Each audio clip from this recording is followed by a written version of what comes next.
तो बच्चों, आज मैं पढ़ने जा रही हूँ निसर्गरम्य माथेरान। यह मराठी का पाठ है वर्ग 6वीं का और मैं आपको हिंदी में समझाऊंगी। तो चलो पढ़ती हूँ। निसर्गरम्य माथेरान। सुशील दुधाने 1969। भटकतीवर आधारित पुस्तक लेखन करणारे प्रसिद्ध लेखक, यानी यात्रा और भटकती पर आधारित पुस्तके लिखने वाले प्रसिद्ध लेखक।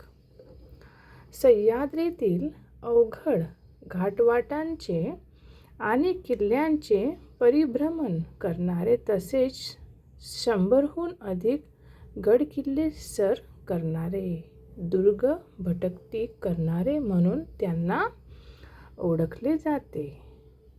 तो इसका मतलब ये होता है बच्चों कि सह्याद्री की कठिन घाटियों और किलों का भ्रमण करने वाले तथा 100 से भी अधिक किलो की चढ़ाई करने वाले दुर्ग पर्यटन के रूप में इन्हें जाना जाता है।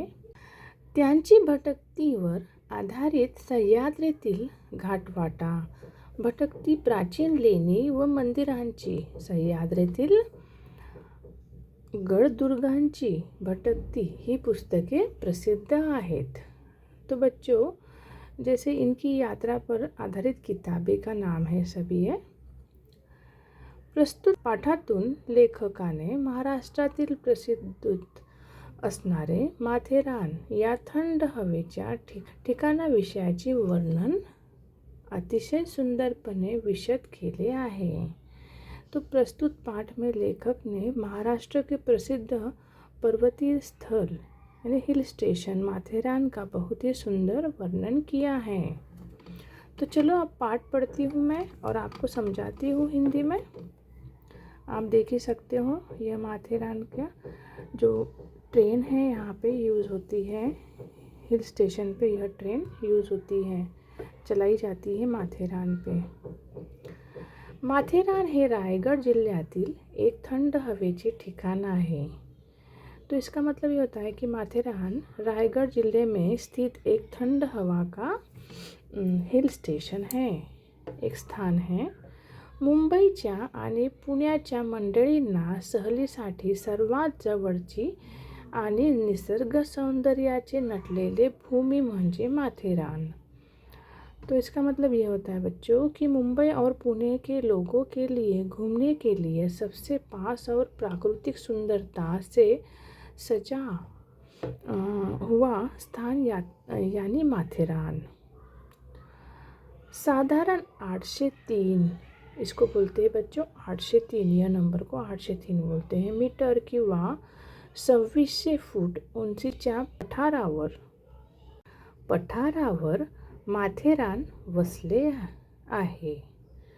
तो इसका मतलब ये होता है यह लगभग 803 मीटर या 2600 फुट ऊंचे पठार पर बसा हुआ है। संपूर्ण माथा घनदाट झाड़ी आणि लाल पायवाटा यांनी व्यापलेला आहे। तो इसका मतलब ये होता है पूरा माथेरान घने जंगलों और लाल पंगडियों से ढका हुआ है। येथील पठाराची बरीचशी टोके तसेच पूर्वेकडील, पश्चिमेकडील व दक्षिणेकडील कडे कोसळले आहे। तो इसका मतलब यह होता है बच्चों कि यहाँ के पठार के कई कोने तथा पूर्व, पश्चिम और दक्षिण दिशा की ओर गहरी खाइयाँ ढली हुई है। आगे पढ़ते हैं। माथेरान ही सह्याद्रीच्या मुख्य रांगेपासून जरा सुटलेली वेगळी डोंगर रांग आहे। तो इसका मतलब होता है कि माथेरान सह्याद्री की मुख्य पर्वत श्रृंखला से थोड़ा अलग एक स्वतंत्र पहाड़ी श्रृंखला है।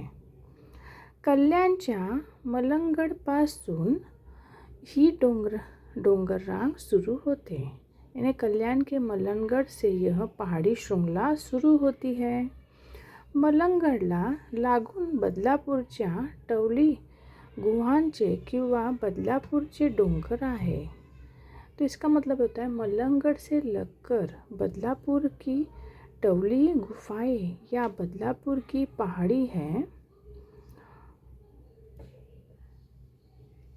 नंतर नवरा नवरीचा डोंगर लागतो।